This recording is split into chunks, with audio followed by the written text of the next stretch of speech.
ingat Allah. Kamu ingin jadi bupati, sebenarnya kamu gak kangen Allah. Kamu ingin jadi bupati, terus Allah mbok jak koalisi kan gitu. Terus malam-malam Allah, ya Allah ini hambamu ya Allah, minta. Sebenarnya kamu kangen Allah apa kangen keinginan kamu? Ya sudah, ini kayaknya kok banyak yang tersindir, tapi ini kan ngaji. Yang ngaji itu harus naik kelas. Inna wa satuna wa ta'ala yumsiku iku ngeker sapa Allah, saya ngendhalekno sapa Allah samawati ing pira-pira langit wal ardo lan ngendhalekno bumi. Allah itu yang mengatur mengendalikan langit dan bumi antazula supaya ora aslek apa langit dan bumi, tidak bergeser atau tidak gugur atau tidak jatuh, ora aslek. Ayam na'u tegese nyegah sapa ta'ala guma ing samawatan arat minaz zawali saking zawal, saking aslek, cara Jawa aslek bergeser. Wala in zalata in amsakahuma min ahadin min ba'di. Wala in zalata umpama aslek apa samawatan arat utai lam iku lamu kosam enam kosam. Wa la in zalata in amsaka mongko ora iso nyekel huma ing samawatan arat yumsik tegese ora iso nyekel huma ing samawatan arat sapa min ahadin sapa wae min ba'di sanging saliyane Allah isi wa ing saliyane Allah. Kalau langit dan bumi itu aslek atau runtuh, tidak seorang pun bisa menahannya. Innahu satamna. Lah kenapa sekarang belum runtuh? Innahu satamna Allah iku kana ana sapa haliman dat sing akeh apiane. Furon terakeh nyepurane. Misale fitakhiri qabil kufari ing dalem ngakhirno siksane pira-pira wong kafir. Wala in sebutin wa aqsamu billahi jahda aymanihim la in ja'hum nadhirun la yakununna ahdami ahdal umam. Falamma ja'ahum nadhirum ma zadahum illa nufura. Wa samulan padha sumpah sapa kufar Mekah kufaru Mekah zaman iku billahi atas nama Allah. Jahda imanim lan banget sumpah kufar. Manane ghaya tasbihatim tegese banget kelimake sumpah kufar fi ing dalam aiman. Aiman sumpah. Mereka bersumpah muni ngene la in ja'ahum. Umpama lamun teko hum ing kufar Makkah sapa nadhirun rasul rasulun ayakunun aibine bakal ana sapa kufar Makkah iku ahda iku luweh entuk petunjuk min ihdal umami dibanding umat-umat sing wis ana. Mereka bersumpah dari kafir Mekah kalau kita punya rasul pasti lebih mendapat hidayah daripada Yahudi Nasrani. Min ihdal umam ayil Yahudi disang Yahudi wan Nasara lan Nasrani wa khirihim lan Yahudi Yahudi Nasrani. Ayya wahidatin ayyi wahidatin tegese dine salah siji minha sangking ikilah umam. Lamar aus mangsane padha ngerti sapa kufaru Mekah min takdzibi ba'dihim sangking oleh ngorono sebagian Yahudi Nasrani badan sebagian. Iskolat misalnya nalikane ngucap sapa Yahudi ngomentari laisatin Nasara ala syai. Nasrani itu tidak siapa-siapa. Wa qalatin Nasara laisatul yahudu ala syai. Falamma ja'a mongkos mangsane teko hum ing kufaru Mekah sapa nadhirun rasul rupane Muhammadin sallallahu alaihi wasallam mazadahum ila nufura. Mongko ora nambahi apa rasul hum ing kufar ay maji'u tisikane rasul ila nufuran kecuali dadi menjauh sangka kebenaran tafaudan tegese menjauh anil huda sanging petunjuk. Mergo istikbaron krana sombong fil ardi ing dalam bumi. Sombong anil imani sanging iman. Utai dawuh istikbaron maf'ulun lah dadi maf'ul lah. Wa makana lan ora ana sapa Allahu li'jizah supaya ngapusno ing Allah pos min sein perkara apa wae. Manane yasbiquhu wa yufawwitu. Tegese ora bakal disi apa sa'ing Allah wa yufawwitu lan iso nglolosno apa sa'ing Allah. Kalau Allah berkehendak ndak ada yang bisa menyalip kehendak Allah. Fis samawati kang dalam pira-pira langit wala fil ardi lan ing dalam bumi. Inna usatana wa ta'ala kana ana sapa wa aliman ten pirsa bil asya iklan pira-pira perkara kuliah kabeh asya qadiran tetet sing akeh kuwasa alih ing atase asya. Niki kalau terangno masalah hujjah ya, masalah napa hujjah dawuh pengiran qul ara'aitum syuraka akumul ladzina tad'una napa min dunillah terus aruni madza khalaqu minal ardi am lahum syirkun fis samawat niku waqaf ya. Terus kata awal lagi am atainahum kitaban fahum ala bayyinatim minah. Terus dawuh pengiran Malik bal iya itu zalimuna ba'duhum ba'dun illa ghurur. Kalau terangkan ya, jadi di antara mukjizat Quran itu kamalul bayinah. Kalau memberi penjelasan itu sempurna. Sehingga ulama mengatakan imanul muqallid, imannya orang-orang yang asal ikut kiai, asal ikut guru, asal ikut buku, itu mukhtalaf alaih. Bahkan saya sendiri cenderung mengatakan iman itu tidak diterima. Karena manusia dibekali akal, inginnya Allah itu dengan akal itu dia punya kepermanenan iman, apa? Punya kepermanenan apa? Iman dan dengan itu dia imannya mujma' alaih, mesti diterima oleh Allah Subhanahu wa taala karena binadzari sahih dengan logika yang benar. Dan logika yang benar itu gampang sekali. Beberapa ulama tentu tahu sekali, bukan sekedar tahu sekali karena itu diajarkan Allah dan Rasul. Misalnya begini, kata Allah, saya kalau baca ayat-ayat ini itu sering nangis karena Allah yang Tuhan itu sebenarnya tidak butuh kita. Saya ulang lagi, Allah yang Tuhan itu tidak butuh kita, juga tidak butuh iman kita. Tapi Allah ingin hambanya itu berakal ya, karena agama itu liqaumi yaqilun, sehingga berpikirnya benar. Misalnya gini kata Allah, nggak apa-apa kamu menuhankan selain saya itu tidak apa-apa kata Allah. Nggak apa-apa Yesus kamu katakan Tuhan nggak apa-apa, kamu katakan batu Tuhan nggak apa-apa.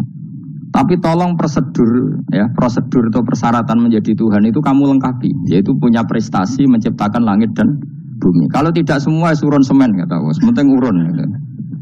Jadi sebetulnya itu kan rasional. Misalnya nggak apa-apa kamu merasa jadi presiden atau gubernur atau jadi wali atau jadi apa, yang penting prosedurnya dipenuh. Itu kayak apa Allah baiknya pada kita. Sehingga saya berkali-kali, makanya menurut saya orang alim itu wajib memaklumatkan kalau dirinya alim, supaya jelas aturan mainnya. Yang dilarang Allah itu kan memaklumatkan alim kemudian ingin hadun nafsi, ingin salami template, dicucuk, dihormati, itu kriminal. Itu orang alim gendeng sekali. Karena khasnya orang alim itu tentu cari ridhonya Allah, bukan ridhol khalqi, bukan ridhonya apa? Makhluk. Makhluk itu lase, ada siapa-siapa. Dan kita harus baku seperti itu. Kenapa kalau orang alim nggak memaklumatkan kealimannya itu dikatakan salah? Karena fungsi orang alim adalah membawa bayinat, membawa ayat-ayat Allah, bukan kepentingan apa? Pribadi. Makanya Rasulullah nanti duga ngendikan idza zuharatil fitanu wal bid'u falyudhiril alim ilmahu wa illa fa'alaihi la'natullah wal malaikati wan nasi ajmain. Jika zaman akhir banyak bid'ah, banyak kebodohan, maka orang alim wajib menampakkan kealimannya. Jika tidak, maka dia mal'un, dilaknati langit dan bumi. Karena sebetulnya logika tentang Tuhan itu gampang sekali. Saya ulang lagi ya. Saya punya sekian contoh betapa tauhid itu mudah. Jadi kalau ada orang bilang ikhlas itu angel, ya dia sendiri goblok karena nggak tahu logika nopo. Ikhlas itu justru gampang. Misalnya kamu ngamal demi manusia, manusia itu umurnya hanya berapa coba? Kan pasti mati. Lalu kalau dia mati tidak berkutik, bagaimana Anda bersandar sama seseorang yang mati dan tidak berkutik? Sama-sama bersandar sama zat sing al-hayyul qayyum, sama zat yang abadi. Kamu latih terus akal kamu. Misalnya saya punya jamaah banyak, mereka itu kan nggak jelas surganya. Kok harap-harap syafaatnya piye? Soalnya jamaahku pun rokok kabeh. Kan nggak mungkin nyafaati saya. Atau mereka mlebu swarga kabeh, wis do sibuk kelon Dewi Dadari. Mungkin ya ada ngurusi saya. Jadi dua kemungkinan itu sama-sama ada ngurusi saya. Mlebu neraka ya rasanya nyafaati kan mlebu swarga. Do sibuk napa? Ngeloni widadari karena trauma di bocah elek melarat macam-macam. Sehingga kiainya saja wis ora takok Gus Baneng ndi wis ora takok. Wis ribet dhewe no. Nah, tentu saya juga sibuk sowan pangeran sudah itu makom saya sudah sibuk sowan pangeran. Kowe pesta seks sing kula sowan pangeran. Wa swargame ayate pokoke inna ansa'na gunna napa? Insa'a faja'alna gunna. Apa karo bar kelon dadi prawan neh berarti keloni berarti serempet. Kula insyaallah melok daftar sing fa'ama ingkana minal muqarrabin farauhu warayhan. Jadi surganya muqarrabin itu enggak ada sifatnya. Di situ enggak dibakas bidadari makan-makan enggak, tapi farauhu warayhan. Satu surga yang sifatnya rohani karena enggak bisa disifati. Tapi saya daftar di situ ya hanya beberapa jam, baru itu gabung kon. Sawangane kok karo rasane wong ayu juga keberatan. Ya tapi saya tentu punya dua kelas, punya kartu premium dan ekonomi. Saya enggak tertarik lah daftar yang premium dok, nanti repot loh. Saya itu sering nangis kalau baca ayat seperti ini. Bagaimana Allah yang Tuhan kemudian enggak butuh apa-apa, tapi Allah saking baiknya itu membuat tatanan logika kita. Saya tidak akan bosan-bosan sampai sowan Allah. Bahkan andaikan saya masuk surga dengan faham ini, saya milih faham ini. Karena faham ini itu menguntungkan agama. Li'ilai kalimatillah. Sementara masuk surga itu hadun nafsi. Banyak ulama mengatakan, kenapa Anda tidak ingin mati? Padahal Anda mati masuk surga. Katanya, saya takut kehilangan momen sujud. Karena sujud adalah hak Allah. Sementara surga itu hakun nafsi. Keinginan saya. Tentu saya mendahulukan hak Allah ala hakin nafsi. Itu makam-makam yang, dan itu nggak bisa kamu copy paste. Orang yang pada kelasnya akan merasakan seperti itu. Dan kamu tidak perlu minat, malah paham. Jadi sudah dengar saja, apa? Dengar saja. Begini misalnya, saya berkali-kali bilang, kenapa ulama dulu? Saya ini kan di Sarang juga ngajar tauhid. Dulu saya ngajar kubrul yakiniyat di beberapa madrasah, termasuk di Sidogiri saya juga ngajar tauhid. Di sini saya ngajar tafsir, tapi yang saya titikkan juga tauhid. Begini, saya hidup di dunia ini terutama saya memang ingin menerangkan tauhid sebagaimana Allah menerangkan. Begini ya. Jubair bin Mut'im, saya tidak bosan-bosan cerita ini. Jubair bin Mut'im itu termasuk Dahiyatul Arab, cerdas-cerdasnya orang Arab. Dia ditunjuk sebagai negosiator untuk membebaskan Asra Badrin, tawanan perang Badar yang kalah dan ditawan Rasulullah dan para sahabat. Kemudian harus ditebus dengan uang. Oke, disepakati. Terus singkat cerita Jubair bin Mut'im itu datang ke Madinah. Dulu karena tidak ada hotel, tidak ada penginapan, ya memang nginapnya orang musyrik itu di masjid. Ya sehingga itu lazim saja. Kamu tidak usah jadi liberal kemudian bilang musyrik boleh di masjid, ya tidak perlu seperti itu. Kamu juga tidak perlu goblok mengatakan nggak ada ceritanya orang musyrik ngidam di masjid karena ya ada tarehnya seperti itu. Jadi tidak perlu goblok, ya nggak perlu liberal. Paham ya? Kalau kamu bilang wah nangono wong musyrik oleh ngidam di masjid, kamu liberal. Padahal konteksnya dulu memang nggak ada hotel. Tapi kalau bilang nggak sama sekali juga goblok karena sejarahnya pernah ada. Milih nanti goblok apa liberal? Apa milih jelas? Enggak milih aja, ngaco aja. 01 apa 02 apa 00. Milih mana? Goblok, liberal, enggak milih. Nah, ketika Jubair bin Mut'im itu datang, lala Nabi itu sholat maghrib ngimami. Nabi baca surat Wattur wa kitabim mastur fi rabbim mansur wal baitil ma'mur. Kemudian di pertengahan surat At-Tur itu kan ada ayat yang menurut saya itu sangat bagus. Sehingga di kamar saya, di rumah saya itu tak figur ayat itu. Bahwa kita harus dilatih berpikir. Kata Allah memulai argumentasinya, am khuliqu min ghairi syai'in. Apakah kejadian alam raya ini seisinya tentu diciptakan tanpa sebab. Misalnya begini, alam raya ini kata orang nihilisme atau komunis atau orang-orang paham nihilisme. Itu kan dimulai dari ketiadaan. Ini kan goblok sekali. Berarti kalau alam ini kadung wujud, kamu kan tahu kan langit bumi sekarang kan wujud. Ya, langit bumi sekarang kan jelas wujud. Berarti logikanya adalah al-adamu yakhluqu makhlukon. Sesuatu yang enggak ada menciptakan sesuatu yang itu kan aneh. Di mana-mana al-adam ketiadaan itu tidak mungkin yakhluqu syai'an atau yu'athiru syai'an. Tiadaan itu tidak mungkin mengefeki sesuatu yang ada. Wong kamu sebut tidak ada itu berarti tidak mungkin bisa berbuat apa kalau namanya tidak ada. Sekarang alam raya ini dimulai dari ketiadaan. Terus kamu simpulkan sesuatu yang enggak ada menciptakan yang ada. Itu gendeng apa enggak? Oh gendeng sarap kan. Orang usah dipatahin wong gendeng Barno yang mau mati dewi. Jadi makanya Quran menanyakan mereka, am khuliqu min ghairi syai'in. Apa alam yang kadung wujud ini kemudian disebabkan oleh sesuatu yang tidak ada. Lalu kalau sesuatu yang ada pasti diwujudkan oleh yang ada. Nah, karena yang ada ini pencipta harus berstatus super. Nah, super ini oleh ulama disebut wajibil wujud. Maka Allah bersifat super, wujud yang paling prima, yang kausa prima. Karena pencipta tentu kelasnya harus di atas yang diciptakan. Makanya disebut, ulama dulu menyebut Allah itu apa? Wajibil wujud. Karena pencipta tentu lebih dahulu, maka harus disifati awal atau qadim, apa? Awal atau qadim. Kayak apa Allah mendidik kita? Am khuliqu min ghairi syai'in. Terus Allah bilang gini, ya gak apa-apa, yang menciptakan gak saya, gak apa-apa kata Allah. Tapi amhumul khaliqun, kamu saja yang menciptakan, gak apa-apa. Tapi syaratnya kalian juga harus merasa pernah ikut menciptakan langit bumi. Am khalaqus samawati wal ardh. Jadi, enggak apa-apa kamu merasa Tuhan, enggak apa-apa. Yang penting kamu merasa ikut nembok langit, ikut ngecor apa? Langit. Ya pokoknya ikut bikin. Terus kata Allah, bala yukinun. Kamu tak suruh merasa menciptakan langit bumi, kamu juga enggak merasa iya. Memang ya mereka merasa enggak kan. Akhirnya Jubair bin Mut'im saking enggak kuatnya. Am khalaqus samawati wal ardh bala yukinun. Amin tahum khuzubu. Sama Allah dibombardir seperti itu. Dia datangi Rasulullah, ya Muhammad, logika itu tidak meninggalkan akal saya. Matarok tali akli nasihan. Akal saya habis Muhammad. Saya iman saja. Saya tidak cukup punya logika untuk melawan argumentasi ayat yang kamu baca. Saya iman saja. Terus iman. Makanya kalau ada logika nihilisme bahwa sebelum alam ini adalah ketiadaan. Lalu pertanyaannya bagaimana mungkin ketiadaan menciptakan yang ada. Di mana-mana ketiadaan itu la yu'athiru syai'an wa la yakhluqu syai'an. Jenenge wae tiada. Tiada itu ya enggak ada fungsinya, ya enggak ada efeknya, enggak ada prestasinya. Ya pokoknya namanya enggak ada ya enggak ada. Nah, ini penting saya utarakan. Terus di sini Allah mengulang lagi, enggak apa-apa yang lainnya kamu katakan Tuhan jadi mitra saya enggak apa-apa. Tapi tolong kata Allah, aruni madza khalaqu minal ardi, tunjukkan ke kami prestasi dia ikut bikin bumi. Kita tahu misalnya Yesus, Isa lahir di bumi. Bumi sama Yesus dulu mana? Dulu bumi, dia lahirnya di bumi. Lalu dia melata di bumi, jalan-jalan. Kemudian dia mengatakan ini bumi Tuhannya saya. Jadi bumi kok enak, bisa aku aja. Tua aku aja, bodoh-bodoh pangeran aku dong. Lebih apa? Tua. Jadi Allah itu gampang sekali. Nah sekarang orang iman itu kuwajo semua. Makanya ndak wali-wali. Imane mbek Allah taklid, njaluke aneh-aneh, njuk bojo ayu, sugih, jabatan. Bela Allah secara hujah aja enggak pernah, sudah minta. Makanya kita ini hidup di zaman yang saraf massal. Kalau nu njaluk pengiran akeh-akeh kuwi isin, coba kamu bela Tuhan tuh pernah bela apa? Bela Tuhan tuh gampang dengan argumentasi al-hujjah yang supaya agama ini tamkin fil ard, benar-benar mapan dalam logika.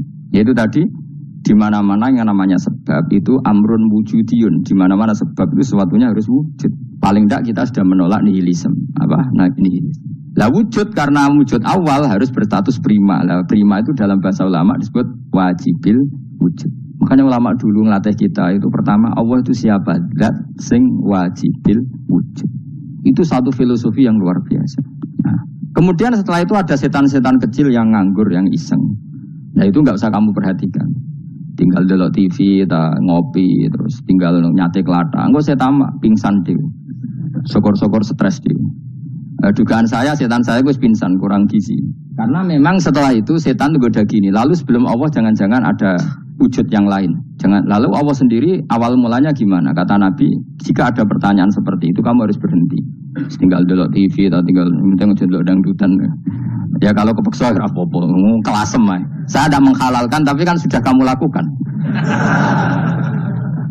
Karena itu lebih baik ketimbang pertanyaan filsafat. Banyak orang yang dulu sholat ketika sekolah filsafat tidak sholat. Alasannya sampai menemukan jati diri itu Tuhan.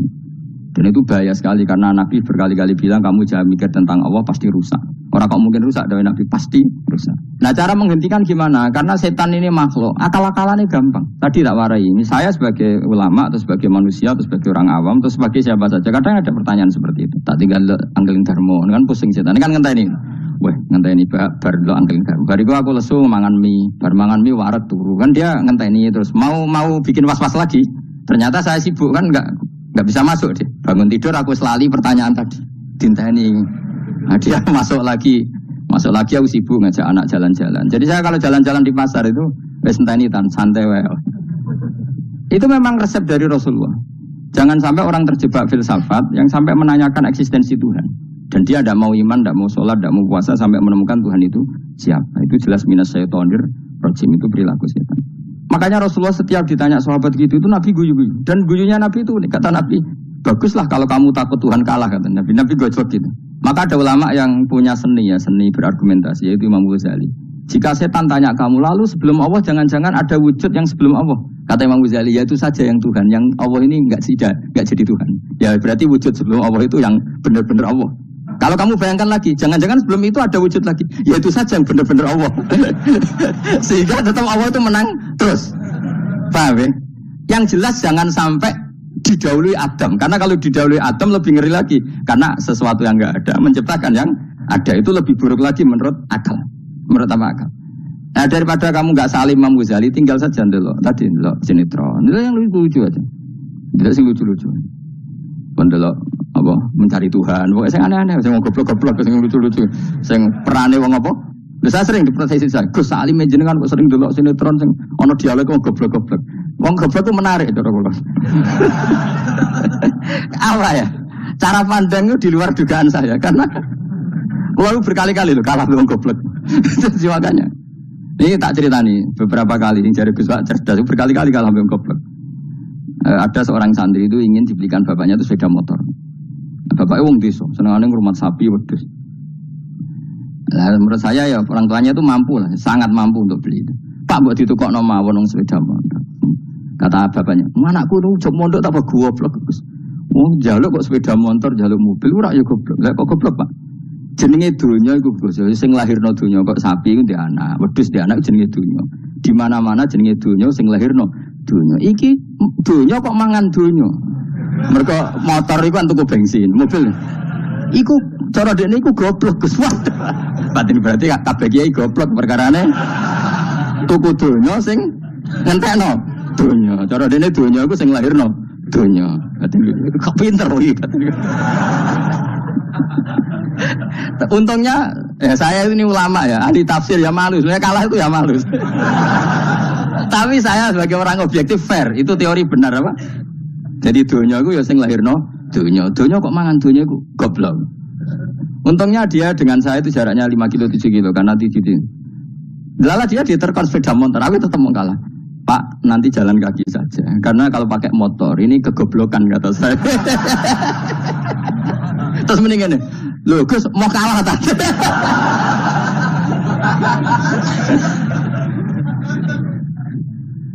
Wah kacau.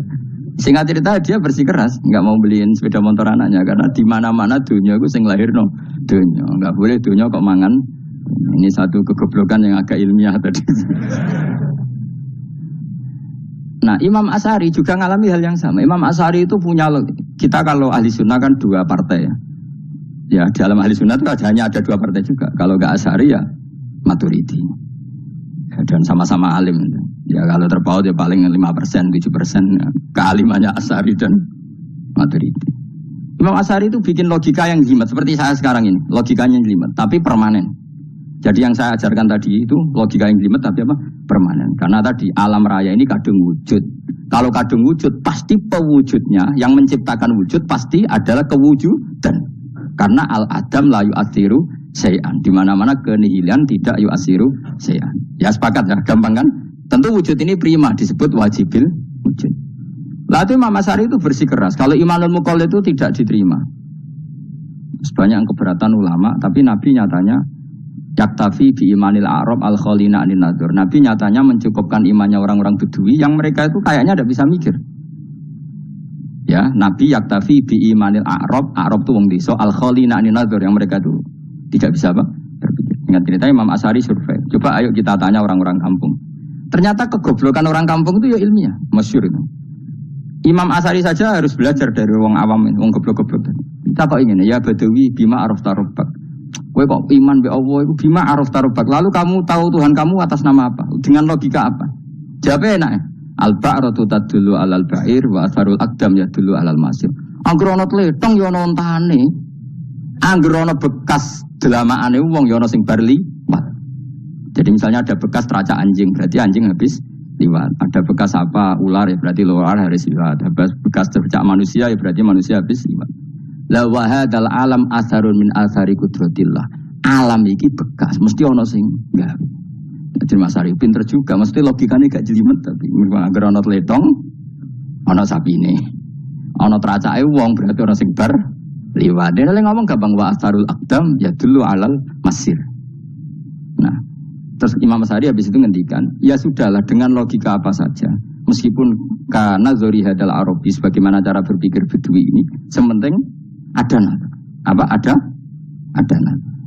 Ya natur apa saja. Misalnya orang ahli matematika mungkin bilang angka dimulai dari 1. 0 itu akal-akalane Khawarizm.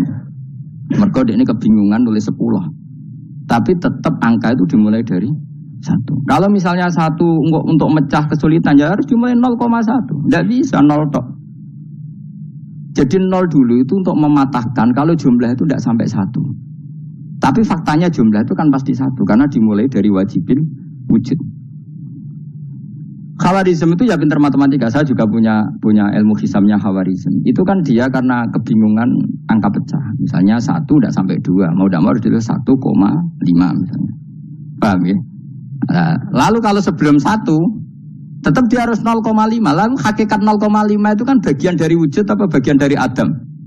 Tetap bagian dari wujud.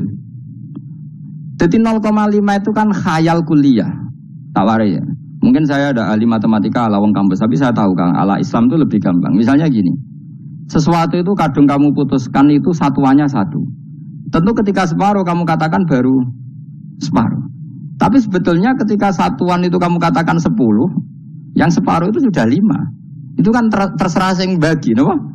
Terserah sing bagi. Ya iya dong, misalnya 1 juta, 5-nya artinya apa coba? 500 ribu kan? Sekarang kalau 100 ribu, 5-nya jadi berapa? 50. Kalau 1,5 jadi. Nah itu kan terserah satuannya apa? Tapi tetap dari 0,5 itu tetap menunjuk sesuatu yang wujud. Yaitu 5-nya sebetulnya apa? 5 yang separuh tadi. Paham sih kalau maksud? Tetap nggak bisa sesuatu dimulai dari apa? 0. Nah, makanya kata Abdul Hamid Khan kalau dalam mendidik tauhid, itu gampang saja tadi. Alam raya ini kadung maujud. Kalau kadung maujud pasti disebabkan oleh sesuatu yang wujud. Karena wujud pencipta harus berstatus prima. Lah prima ini atau premium ini kita sifati wajibil wujud. Atau kamu katakan apalah kausa prima atau musabibul asbab. Nah kelirunya kita dalam berislam itu, kritiknya para ulama, kita ini nyebut Allah dulu baru menceritakan status Allah. Kalau zaman Nabi itu dibalik. Status wajibil wujud itu kita terangkan dulu, baru yang oleh Islam itu namanya Allah. Paham ya? Kan beda, misalnya gini logikanya gini, kamu ketemu orang ateis, saya ulang lagi, kamu ketemu orang ateis, terus kamu ditanya, lalu alam ini yang menciptakan siapa? Allah Jalla Jalaluh. Mesti kan tanya, man huwa Allah itu siapa? Kalau dulu Islam mengajarkan kayak gitu, surat pertama turun apa coba? Iqra. Iqra itu gak nyebut kata Allah. Iqra bismi rabbika. Rabbika itu siapa? Alladzi khalaq. Sebutlah nama Tuhan. Yang berhak menyandang Tuhan adalah zat yang pencipta. Itu tidak ada kata Allah. Di surat Mudatsir, surat kedua. Ya ayyuhal mudatsir kum fa'anzir wa rabbaka fakabbir. Bukan Allah fakabbir, wa rabbaka fakabbir. Sehingga cara berpikir gini dibalik. Sebutlah Tuhan kamu. Tuhan itu siapa? Yang berstatus Tuhan adalah zat yang berstatus pencipta. Nah, lalu pencipta ini oleh Islam dinamai Allah. Kalau orang ateis kamu langsung bilang Allah, man huwa Allah. Berarti pertanyaannya Allah itu siapa? Lalu kamu jelaskan Allah adalah pencipta. Allah adalah wajibil wujud. Tentu lebih gampang kamu terangkan. Makanya Al-Quran menerangkan amu khuliqu min ghairi syai'in. Maknanya saya di sini maknanya ya Allah. Apa? Allah. Apakah mereka diciptakan tanpa pencipta? Tentu setelah Islam tahu itu namanya siapa? Allah. Paham ya? Kalau balik malih. Jadi sebetulnya Quran itu ngajari kita itu ilmu mantek yang luar biasa. Misalnya ya Yuhanna su'budu siapa? Rabbakumul ladzi khalaqakum walladzina min qablikum. Sembahlah Tuhan. Tuhan itu siapa? Pencipta kamu dan pencipta orang-orang sebelum kamu. Lalu Tuhan ini oleh Islam dinamai. Tapi kalau langsung kamu bilang ke orang ateis atau orang Uni Soviet, Allah itu Tuhan, Allah itu siapa? Sebab itu di beberapa ayat dijelaskan dulu status Allah. Sifatnya Allah, keakhasan Tuhan. Yang dikatakan Tuhan adalah zat pencipta. Kalau tidak pencipta berarti tidak Tuhan. Sekarang Yesus pencipta bumi apa enggak? Enggak, karena dia lahir sudah di bumi. Begitu juga Fir'aun. Fir'aun itu kalah telak sama Nabi Musa gara-gara logika ini. Ketika Nabi Musa ditanya Fir'aun, wama Rabbul Alamin, lalu Tuhan itu siapa? Kata Musa, Rabbus samawati wal ardi, yang menuhani langit dan bumi. Jadi Fir'aun, enggak, ma'alim tulakum min ilahin wa irisa, jalan-jalan kemana-mana yang dikatakan Tuhan oleh masyarakat saya. Kurang ajar Fir'aun. Terus kata Musa, ya Tuhanku yang di langit. Terus manggil Haman Mesir, ya Haman ibn Ili sorkhalla ali abluhul asbab samawati fa'attoli ila ilahi. Haman, bikinan saya piramida yang tinggi, aku akan lihat Tuhannya Musa. Ada enggak di sana? Padahal misalnya munggah tenan ya pangeran ra iso didelok kan repot Nabi Musa. Wah parah ya, nggih piramida nginceng pangeran teprak itu kan. Akhirnya Musa pakai logika. Ya sudah gini saja, Rabbukum wa rabbu abaikumul awwalin, yang menuhani nenek moyang kamu yang dulu-dulu. Itu langsung fabuhita Fir'aun. Fir'aun tuh kaget sekaget-kagetnya. Dan para penggawa Fir'aun sadar. Wah kalau Fir'aun yang Tuhan, babanya tanpa Tuhan. Kan Tuhannya balita kan gitu kira-kira. Tuhannya balita, Tuhannya barulah. Itu kan jadi logika yang mematikan. Kalau Fir'aun Tuhan berarti babanya dulu yang wujud itu tanpa Tuhan, karena Tuhannya barulah. Ini ada Tuhan kok datang terlambat ini kan. Akhirnya para penggawanya Fir'aun iman, macam gendeng ya Fir'aun ini gendeng. Itu pentingnya logika Rabbukum wa rabbu abaikumul awwalin. Nah sekarang orang itu gak belajar logika. Iman bi Allah orang mantep ning ati, jek iso digunjang setan, jalukane wis aneh-aneh. Jaluk swarga, jaluk gak mutu jaluk. Gak mutu. Makanya banyak wali kalau ditanya, kamu masuk surga sama sholat milih mana? Milih sholat. Kenapa milih sholat? Di surga itu demi khadun nafsi saya, poya saya. Tapi kalau saya sholat itu untuk hakku. Saya sebagai hamba, identitas kesejatian saya adalah menghamba. Soal nanti Allah bikin bonus surga silahkan. Maka sebenarnya masuk surga itu ada urutannya. Sebagai orang alim saya urutannya adalah berkampanye sesering-seringnya, membuat logika supaya orang mudah ke Allah dan Rasul. Makanya di Quran tuh gak ada orang disuruh masuk surga dulu itu. Ya Tuhan nafsul mutmainnah irji'i ila rabbiki. Kamu kembali ke Tuhan kamu dulu. Bahwa kamu makhluk yang butuh Tuhan. Fadkhuli fi ibadi. Kamu masuklah berstatus hamba dulu. Kesestatusan Anda sebagai hamba ini matangkan dulu. Bahwa saya ini hamba. Dibuktikan dengan suka sujud, suka ngamal, suka sedekah, suka tawadhu. Saya sebagai orang alim sebenarnya nggak suka mulang. Karena takut. Nak kue pinter kok nyanyi aku. Nak goblok sawangannya metodeku gagal. Kan dua-duanya ini merugikan saya sebetulnya. Saya ulang lagi ya. Nak pinter kayak nyanyi aku. Kan ya mungkin juga, senajan rodok mukhal mungkin. Sanggep ae rodok mungkin. Pemane nak sing ndik kan yo, biasanya hasud wong ndik. Mau itu sebenarnya rugi semua, tapi Allah yang memerintahkan hak wong alim kudu mulang. Perhitungan itu tak buang semua. Sing ape nyanyi nggih monggo, sing tetep goblok nggih monggo. Semoga Allah ngutus mulang ya napa? Mulang. Meskipun tadi potensinya itu dua-duanya buruk, sing alim nyanyi. Kemudian nak mubalek terus didol ilmu Quran atau royalti tambah parah lagi. Nah aku nggak pakai logika kelas, pakai logika selesai semua. Disuruh Allah ya sudah. Saya ulang lagi ya, makanya saya minta ya, surat Tur itu dibaca. Makanya baca Quran itu jangan terlalu egois, jaluk swarga. Statusnya dulu itu fadkhuli fi ibadi, kehambaan Anda posisikan yang mantap. Lagi wadkhuli jannati. Sekarang enggak dibalik, orang ini masuk surga dulu. Kayak surga di kapling. Terawih arang-arang gue jaluk Lailatul Qadar. Lailatul Qadar wis kliwat. Wingi wis Dzulhijjah wingi kan Pak. Sebagian ulama berpendapat Lailatul Qadar itu fi kulli sanatin. Apa fi kulli? Karena Lailatul Qadar berdasar nuzul Quran, dan nuzul Quran itu bisa saja hari Arafah, bisa hari apa. Ada ulama mengatakan Ramadan, tapi bisa tanggal 1. Nah, kamu kan pemalas ikut yang partai 21, 23. Karena kan wis akhir-akhir kan wis enteng ya. Sebenarnya Anda milih 21 berdasar ilmu apa berdasar enak lah, nak terbatas waktunya kan. Kan lebih sempit apa? Lebih apa? Sempit. Ya saya ulang lagi ya. Jadi Allah kalau ngajarkan hujah itu gampang sekali ya. Tadi amkhuliku min ghairi syai'in. Enggak apa-apa saya ada Tuhan kata Allah. Tapi kamu harus punya logika. Alam raya ini diciptakan tanpa pencipta. Mau enggak kamu punya logika seperti itu? Bahwa alam ini yang wujud diciptakan oleh sesuatu yang tidak wujud. Mau enggak kamu punya logika itu? Enggak mau kan? Namanya wujud tentu diciptakan super wujud. Dan super wujud itu wajibil wujud. Dan itu Tuhan kita yang oleh Islam dinamai Allah. Bang, makanya nyebut Allah itu di surat-surat awal Quran tidak ada. Coba, awal surat Quran itu surat apa coba? Iqra kan? Iqra itu ada enggak kata Allah? Enggak ada. Iqra bismi rabbika. Rabbika itu siapa? Allazi khalaq. Surat Mudaththir sama. Ya ayyuhal mudaththir qum fa'anzir wa rabbaka fakabbir. Ya sudah seperti ini. Ya ayyuhan nasu ubudu rabbakum. Rabbakum itu siapa? Allazi khalaqakum. Nah kita ini keliru metode. Pemene wong tukang wiridan Allah. Tapi ora roh Allah ku sing sapa? Ya dia Allah. Dia nyifati Allah mau sing ngekeki swarga, sing ngekeki dhuwit, sing ben ngekeki widadari. Jadi Allah disifati sesuai selera yang menguntungkan dia. Bahwa Allah ini yang ngampuni saya, kemudian saya masuk surga, kemudian ngeloni widadari. Makanya kalau dia jadi wali tak demo. Tak laporkan MK. Suluh.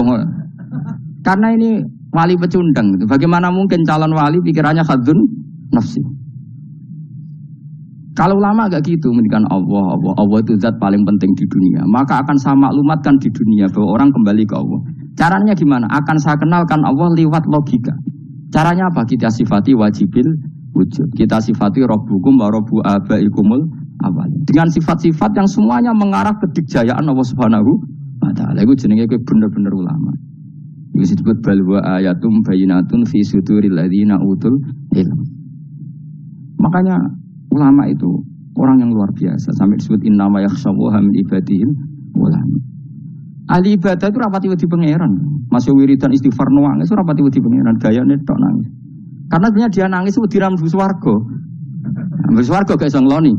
Dari itu aja orientasinya itu. Makanya benar Kanjeng Nabi nak gojlok orang alim satu itu lebih utama dibanding 1000 ahli ibadah. Bahkan Nabi pernah ngendikan sangat ekstrim. Fadlul alim alal abid kafadli ala adnakum kata Nabi.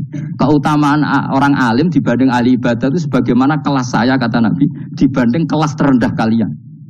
Padahal Nabi dengan Abu Bakar saja jaraknya sangat jauh. Itu kata Nabi fadlul alim alal abid kafadli ala adnakum. Keutamaan orang alim dibanding orang abid sebagaimana keutamaan saya dibanding sahabat paling rendah. Karena tadi abid itu ada opportunisnya. Tapi kamu jangan benci abid loh. Karena kamu ya ora alim ora abid. Saya saja yang kritik, saya yang tanggung jawab di depan Allah. Orang abid itu kadang kan wiridan nganti nangis, pikirannya apa coba? Wis rasakno mungkin apa wiridan pikiran aja. Di sepuro dosane, terus apa kan? Mlebu swarga, terus apa kene swarga? Aku takok. Aku takok, ayo sing ape mlebu swarga apa kegiatan? Rencana pertama ya, terus gak usah munafik biasa wae. Mau inna ansa'na binnawa insa ayat kalau ada jujur kok apik jujur. Bandingan kalau orang alim. Orang alim itu ketika nyebut Allah itu iri ya Allah. Kenapa di dunia ini ada makhluk lain yang menandingi engkau? Saya tidak ridho. Kenapa di dunia ini ada syarik orang yang dimitrakan seperti engkau? Maka orang-orang alim ini ingin memaklumatkan bahwa la syarika lak labbaika wa huma lab baiklah syarika lak innal hamda wa ni'mata laka wal mulka la syarika lak. Sehingga para nabi itu memaklumatkan itu. Engkau saja yang Tuhan ya Allah. Semua nikmat dari engkau, semua kepemilikan ini milik engkau. La syarika lak labbaik. Dimaklumatkan ke dunia. Innal hamda wa ni'mat itu dimaklumatkan. Enggak ada kepikiran mereka masuk surga. Karena mereka ingin memaklumatkan bahwa Allah ini yang Tuhan. Sama tak ceritani Nabi Ibrahim jadi Khalilur Rahman, rumang samu kagan wiridan kaya kowe ndak. Wiridannya Nabi Ibrahim sama sampean mungkin banyak sampean. Karena sampean banyak kepentingan tadi. Wali-wali dulu kalau wiridan itu ndak sebanyak sampean ndak, tak jamin ndak. Pemene maca lelo ping 10.000 ndak biasa wiridannya. Tapi khosyahnya sama Allah luar biasa. Pertama Nabi Ibrahim diangkat jadi khullah. Khullah itu ya Khalilur Rahman itu. Itu dia wiridannya gini. Ya Allah, innahu la yahzununi alla ara ahadan fil ghairi ya'buduka ghairi. Alla ara ahadan fil ardi ya'buduka ghairi. Sama saya hafal tadi. Memang saya hafalkan. Ya Allah, saya ini susah sekali. Kenapa zat sepenting engkau kemudian yang menyembah engkau hanya saya? Ini tidak fair. Makhluk yang enggak penting saja punya umat. Makhluk-makhluk yang enggak penting aja jadi pusat perhatian. Misalnya artis atau presiden atau gubernur atau tokoh top. Semuanya jadi presiden. Padahal semuanya itu makhluk yang enggak sepenting engkau. Ini zat yang sepenting engkau. Kemudian yang tahu kalau engkau penting hanya saya, ini tidak fair. Nangis dan nangis. Ini tidak fair. Innahu la yahzununi alla ara ahadan fil ardi ya'buduka ghairi. Saya ini susah Gusti. Susah sesusahnya. Zat sepenting engkau. Kemudian yang tahu kalau engkau penting itu hanya saya. Wah, ini tidak fair. Ya, coba kalau orang mencintai sesuatu kan gitu. Misalnya kita bojo ayu, kemudian wong liya kabeh darane elek, mangkel ora? Mangkel enggak? Kamu beli Alphard. Kamu kira itu mobil mewah. Kemudian orang nyejajarkan podo mek keri, mangkel enggak? Semua kenikmatan itu kita nikmat karena itu diakui ya enggak? Wes gunane apa kaya di Alphard gawa ning Gunung Kidul. Terus wong darani ngono iku podo mek keri ya mek kejangke mangkel ora kira-kira. Enggak penting mewahnya, ini tetap butuhnya pengakuan. Coba misalnya kamu jadi presiden, hidup di dunia orang sufi. Sing darane wong penting wong soleh ahli sujud ora kakuati ki. Keteko di Barnos. Karena itu hormati situ hanya orang apa soleh. Kakuati gak? Mau kakuati kan? Atau kowe dadi artis top teko ning daerah Gunung Kidul ning desa-desa, terus diundang lek.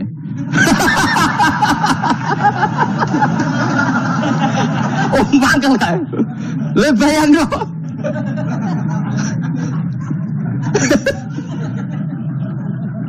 Oh, kamu menteri top, menteri BUMN, barang dolan itu so diundang le. Matus walang le ngono. Semua kan. Karena orang keren itu butuh pengakuan apa?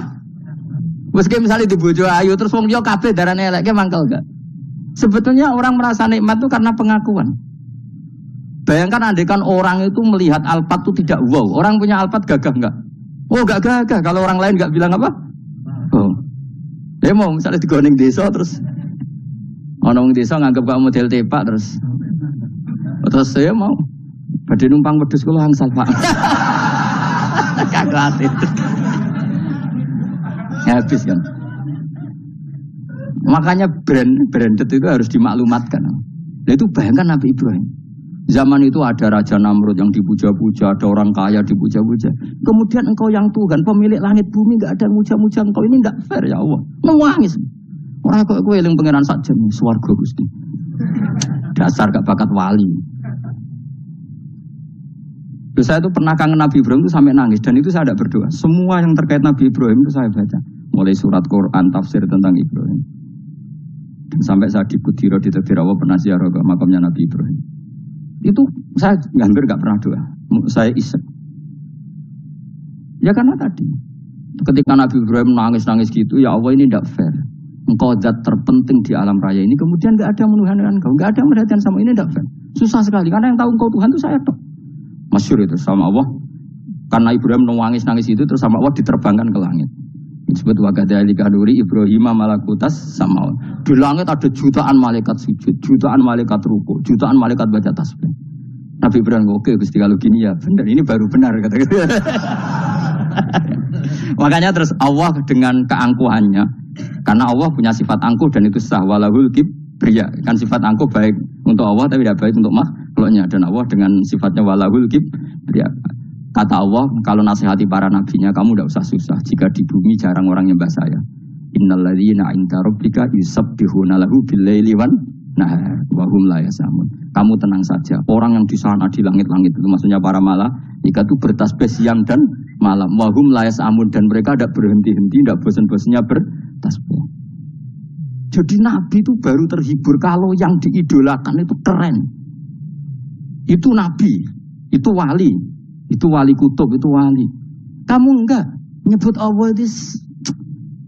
Sebenarnya kamu kan enggak ingin kan bangun malam ingat Allah. Berhubung utamu akeh. Terus Allah mbok libatno, mbok nyaur kan sebetulnya itu. Kamu ingin jadi bupati. Sebenarnya kamu enggak kangen Allah. Kamu ingin jadi bupati. Terus Allah mbok jak koalisi kan gitu. Terus malam-malam Allah, ya Allah ini hambamu ya Allah minta. Sebenarnya kamu kangen Allah apa kangen keinginan kamu? Terlalu menyindir banyak orang ya. Maksudnya ini cerita saja. Ya sudah, ini kayaknya kok banyak yang tersindir. Tapi ini kan ngaji. Yang ngaji itu harus naik kelas. Ya sudah, tidak usah diteruskan. Kok banyak yang tersinggung. Ya sudah, tidak usah diteruskan. Walau akhidu mau mengalap sapa Allah anasa yang manusa bima lan perkara kasabukang nglakoni sapa anas. Minal ma'asi sing pira-pira maksiat. Mata rota. Mongko ora ninggal sapa wa ta'ala dzuriya ing atase dhuwure artayil ardi minda batin saking kewan apa wae. Nasama tegese kewan tatudu kang melata pun sama alih ing atase arat.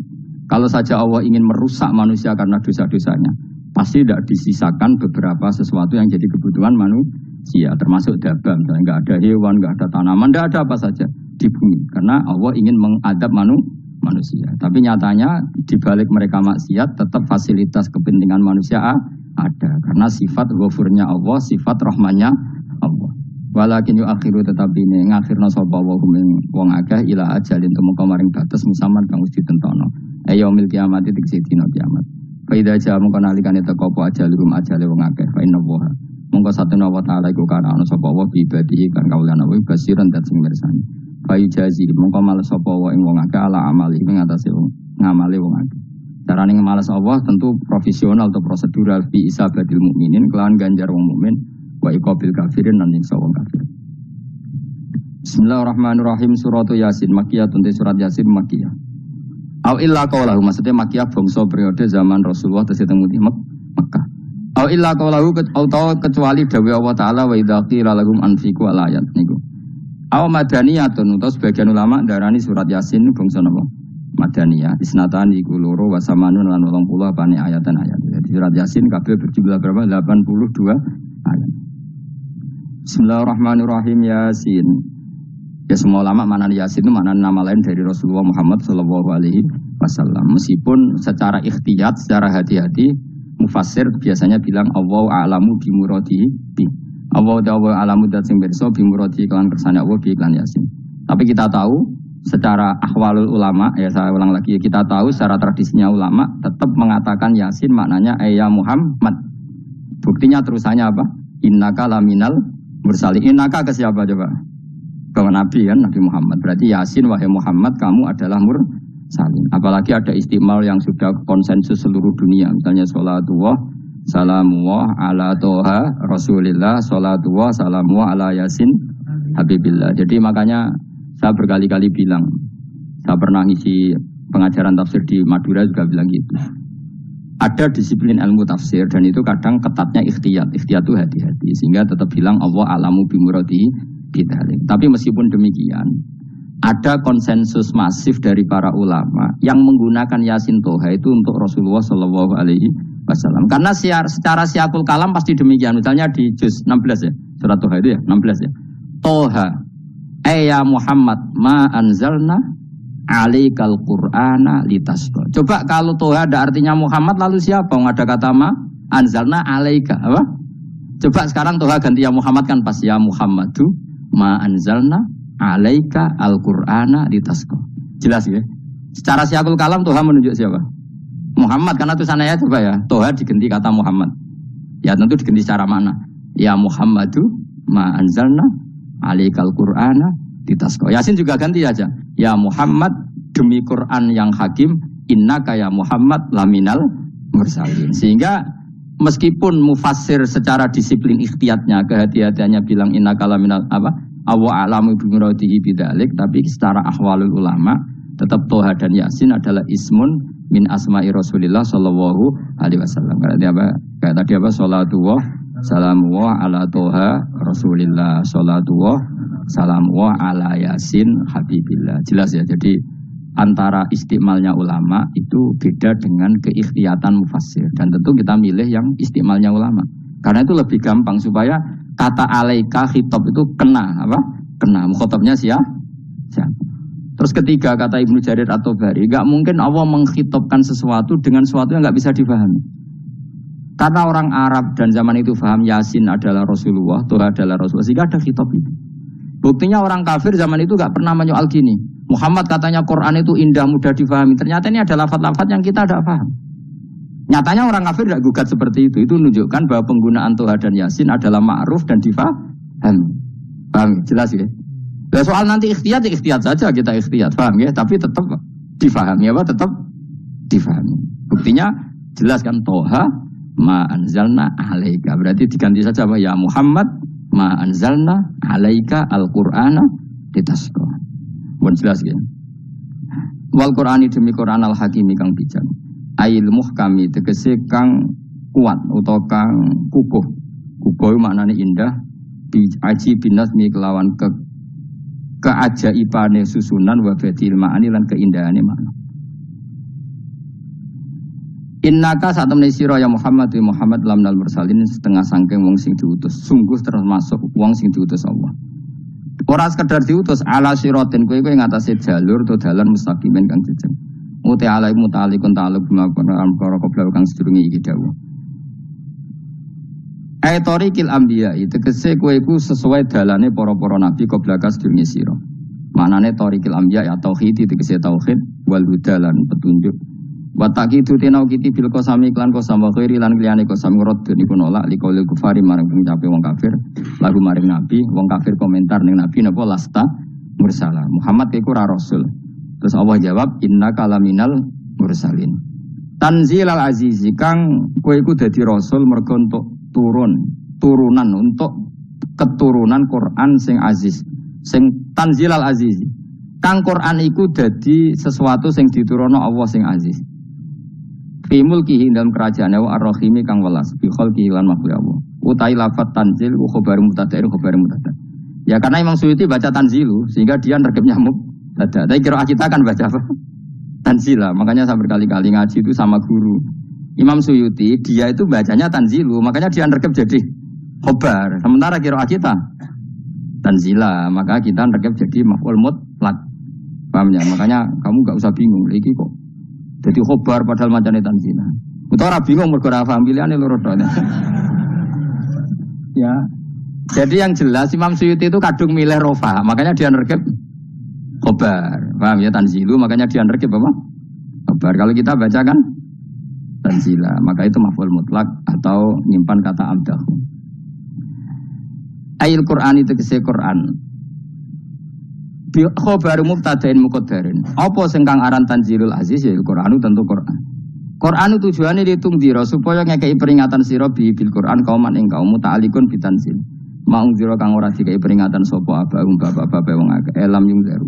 Tegese ora dikai peringatan sapa akeh di zamanil fatra ing dalam zaman itu. Ya jadi Quran itu gunanya ya membuat logika yang benar supaya orang itu menghindari kesalahan. Jadi menakut-nakuti itu kalau nggak harus tentang neraka, takut dari kesalahan, takut dari kebodohan. Kan kita juga takut kan punya pemimpin yang salah, takut punya kasus, takut kepleset. Ketakutan tidak harus dari neraka. Makanya saya berkali-kali bilang, saya sering dulu dinasihati Mbah Mun, aku kena alim, ojo sering maca tafsir, mari goblok dari Mbah Mun. Maksudnya mari goblok itu gini, mufassir itu manusia, kadang dia itu satu ayat umum, dia mendiktekan ke satu kasus, padahal kasusnya lebih umum. Makanya berkali-kali sama nani umpomong ini, contohnya ini, karena nanti itu mengikat. Misalnya gini ya, saya ulang lagi ya, dan gayamu kayak wong alim. Ini insya Allah barokah sekali. Tapi rasa Arab Lailatul Qadar biasa wae. Ora kelas e. Wis ben sing tok Lailatul Qadar ben wali-wali wae. Kene entuk cipratane wis cukup. Lah wong trawe arang-arang ya njaluk. Iya kalau kita mintanya dianggap minta, kalau dianggap ngelama.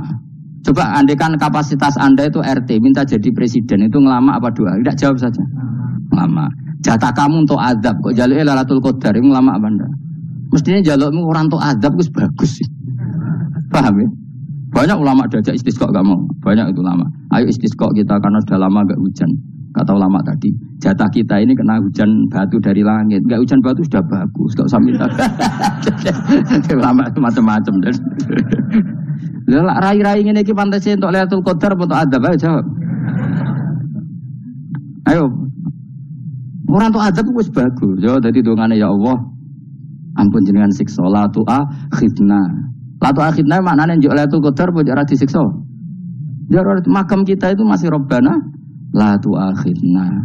Iku njuk supaya gak disiksa innasina waktu kalau kita salah. Kowe kan gak kalau. Wah sudah salah. Jadi donga innasina waktu sange apikane pangeran wae ditambahin. Kalau kita salah. Kalau kita kan sudah ada kalau lagi sudah. Sudah jelas salah berkali-kali lagi. Gue wong diisin, dulu jaruk Lailatul Qadar gak diisin. Tapi oleh yang pangeran apian, pangeran kan, tapi misalnya pangeran ora aku, luwe apian timbang aku. Jadi soalnya disahno permintaan, tapi gak dikabulno. Mau disahno, tapi rasa apa? Disahno itu iman jalin, jangan goblok dia menang, macam-macam. Makanya doa paling fair itu ya Rabbana dzulamna anfusana wa lam taghfir lana wa tarhamna lanakunanna. Makom kita itu disepuro pangeran. Sing bener donga wong traweh-traweh lho ning Tuban ning Jogja wis bener apa innaka afuwun karim tuhibbul afwa fa'fu anna. Ora ana guru-guru kita donga ya Allah anilna lailatul qadar ya Allah ka ora sarahku kiye kita ora ono ngajarno ngono ya Allah innaka afuwun karim tuhibbul afwa fa'fu anna. Jenengan kandat sing kathah nyepurane lan seneng nyepuro impun jenengan sepuro. Iku wis bagus itu. Lailatul qadar gresuk ndelok srengenge. Terus ndelok angin. Angger angen daerah Gunung Kidul banter terus anak-anak. Gue wong tahu diri, maksud kula dia tetap minta Lailatul Qadar tapi tahu diri. Misalnya suwe bersedekah, puasa salat 1000 rakaat, terus utang di sahur, sampai sebut togo-togo sing mbok dolimi jaluki sepuro. Pas kowe tenan mergo ngrasa ora dolim, nduk Lailatul Qadar. Tapi kira ngrasa ora dolim wis ujug sombong. Wong sombong ora berhak meraih. Terus piye Gus? Ora piye biasa wae, pokok biasa wae. Makom kita ora kena adab itu sudah luar biasa. Ora penuh adab piye. Terus ngene iki luar biasa, napa? Luar biasa. Pun nang ngandel kula. Mesti ngene iki keadaan seperti ini terus. Soale dongane wae Rabbana la tu'akhidna in nasina wa akhtana. Itu jadi itu sudah luar biasa. Nah, ini kan teruskan dawuh Mbah Mun ya. Misalnya Allah bilang gini, fattaku, maka takutlah kamu. Biasanya mufasir ditambahi minan nar, maka takutlah kamu masuk. Sebetulnya yang perlu dihindari dari kita takut itu ya, takut salah, takut bodoh, takut terdolimi, takut mendolimi orang lain, takut hidup tidak ada gunanya. Tapi mufasir tentu milih yang populer, takutlah kamu dari api neraka. Coba misalnya gini, kita nanti masuk surga, kemudian zaman di dunia kita tidak pernah berkampanye ya atau berkontribusi untuk agama Allah. Cara saya itu izin. Kata Imam Malik, saya masuk surga, kemudian orang mencintai saya masuk surga itu saya malu. Rasulullah juga gitu. Saya sebagai pemimpin umat, saya malu masuk surga dan satu dari umat saya masih masuk neraka. Jadi ulama dulu tuh ketakutannya bukan sekedar masuk neraka, takut malu, takut bodoh, takut keliru, takut. Saya misalnya nanti masuk surga itu malu dengan saya tidak pernah ngajar tafsir Jalalain. Malu saya. Karena katanya Allah, hak kenapa pun swarga? Terus di swarga. Tapi kalau pernah baca tafsir Jalalain kan anak keren nih. Keren artinya saya pernah mengkampanyekan Quran, pernah mengkhidmati Quran. Quran, pernah ngitmai kitab engkau ya Allah. Saya pernah ngitmai umatnya Rasulullah, yaitu sampean kabeh. Pernah mulang, pernah sowan. Biasa tiap bulan sowan jenengan gak sopan tapi. Mulane kira usah bales sowan rono malah ganggu anak-anak. Kadang santri yo pidol, wis diulang cek sowan. Orang itu kiai kalau sudah di rumah itu milik keluarga biar fair. Bermulang cek assalamualaikum. Terus kiai ini kagok keluargane ku kapan? Gue mikir bocah ora karu-karuan. Jadi seneng ya di ilmu ini, seneng ya di ilmu. Saya ulang lagi ya. Nah, kata yang ditafsir itu sering tidak mengikat. Makanya kata Mbah Mun, baca tafsir itu dikurangi. Maksudnya dikurangi itu bukan apa-apa. Maksudnya tadi, kalimat yang ditafsir itu tidak mengikat. Yang mengikat itu yang kalimat di Quran. Nah, kalimat Quran itu umum, kenapa? Misalnya gini, Allah lalu gini, i'dilu, kamu harus berbuat adil. Lalu adil itu misalnya mufassir menafsiri, adil itu menyamakan di antara dua orang konflik. Misalnya di MK 01 dan 02 dianggap sama, itu namanya adil. Itu kan dawai mufassir. Atau misalnya gini, Allah bilang gini ke saya, hak kan ada di kiai sing adil. Terus adil ditafsiri orang, adil itu menyamakan sesama murid, haknya sama. Nah, tapi bisa saja adil itu di luar itu semua. Misalnya gini, ternyata adil menurut Allah gini, adil maknanya seimbang, apa? Adil itu maknanya apa? Seimbang. Lalu keseimbangan seorang hamba adalah dia ingat Allah lebih banyak. Karena ini bandul yang benar-benar nyata. Allah itu nikmatnya nyata. Sehingga ketika saya sebagai orang alim ingat saya alim itu karena Allah. Dikasih ilmu Allah, dikasih cerdas Allah, dikasih semuanya dari Allah. Sehingga saya itu tidak merasa kumuluhur pada kalian karena semua ini dari Allah. Kemudian Allah sendiri yang memerintahkan, ya, kamu harus mengajar. Maka saya ada arep-arep salam templek sampeyan, penghormatan sampeyan, apresiasi sampeyan karena saya hubungannya hanya dengan Allah Subhanahu wa Ta'ala. Itu namanya adil, meletakkan sesuatu proporsional. Itu juga adil. Makanya seseorang itu enggak bisa dikatakan abid selagi belum tahu kalau ibadahnya minallah. Jadi misalnya ke ibadah tok, ternyata kamu yakin itu ibadah kamu, amal kamu itu belum abid. Abid hakikat adalah alhamdulillah alladzi hadana li hada wa ma kunna linahtadiya laula anda tahu. Ketika kita sujud yakin ya Allah alhamdulillah jenengan menakdir saya sujud. Saya salat alhamdulillah engkau menakdir saya salat. Sehingga minallah dulu pikiran itu semua kebesaran kemendahan hari ini minallah dulu. Baru setelah minallah kita yakin billah.